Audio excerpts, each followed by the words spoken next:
nyakubahwa murongo y'intara z'Ingozi mu mpunge sinshaka kubafata mu kivunga ariko no kubera ntashaka kwihenda none rero njavuga nti ba nyakubahwa mwese umwe wese kwiteka n'icubahiro Imana yamuhaye turi Kristo umpaye aka kanya agize ati none gapatiri we ko uri muri kopede ni iki nari nabiteguye mu gifaransa ariko ndaja ndanyuzamo igifaransa n'ikirundi. Kopede, Conseil pour l'éducation et le développement, est une organisation qui est née en 1974. Vous voyez encore à quand Kopede est né, c'était un bureau diocésain de développement. Le fondateur du Kopede, feu Monseigneur Bernard Boudira, qui était évêque du diocèse de Rodi, a eu cette inspiration que l'évangélisation doit toucher toute personne, corps et âme. Dans cette inspiration, il rêvait un monde sans fin, sans maladie et sans ignorance.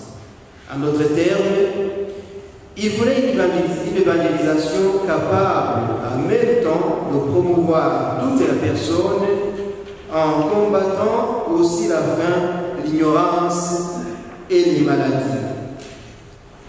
Cette inspiration, je dirais même intuition du Monseigneur Bernard Boudira, a fait naître et la vision et la mission du Kopede.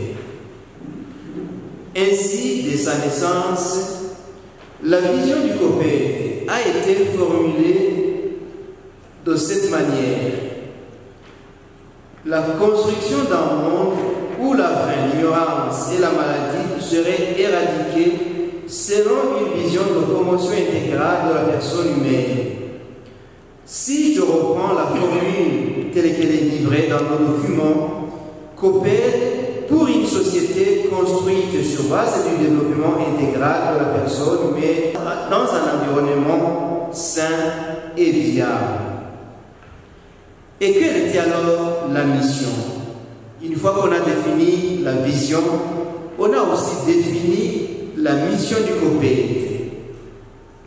Le Kopede a pour mission de contribuer à l'édification d'un monde meilleur à travers les actions de réduction de la pauvreté, de promotion de la santé, de l'éducation, de la sécurité alimentaire, de l'environnement, dans le respect de la dignité de la personne humaine.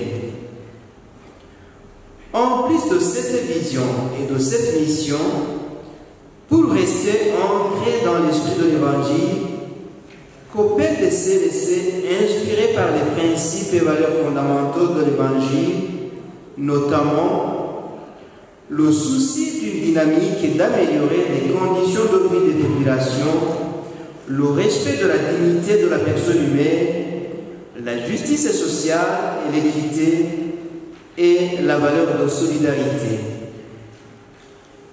Au départ donc, les domaines d'intervention du Kopede étaient le domaine de l'éducation, le domaine de la santé et le domaine de l'agriculture et de l'élevage pour la sécurité alimentaire.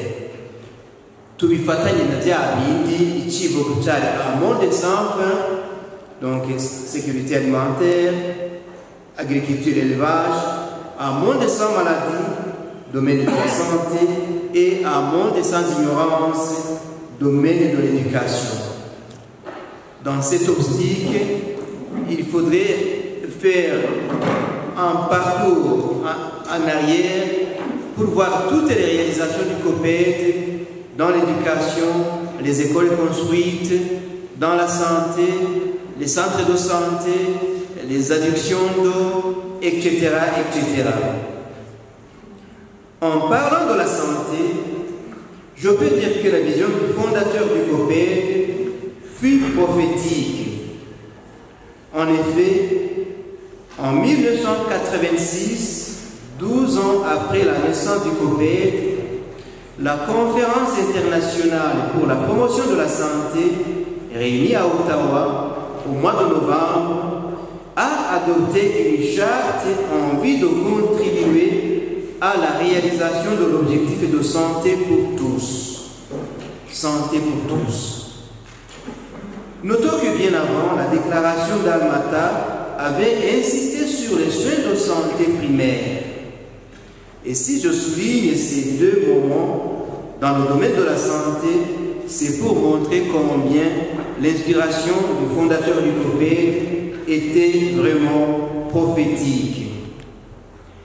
Après quelques années de travail, COPED a vu croître son volume d'activité et les résultats étaient plus qu'inouïs. Il est né alors le désir d'étendre ses activités sur le territoire national.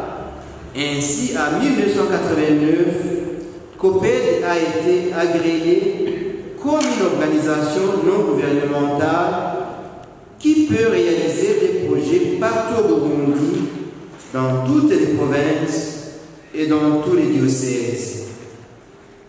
Actuellement, COPED exécute des projets presque dans toutes les provinces et dans tous les diocèses.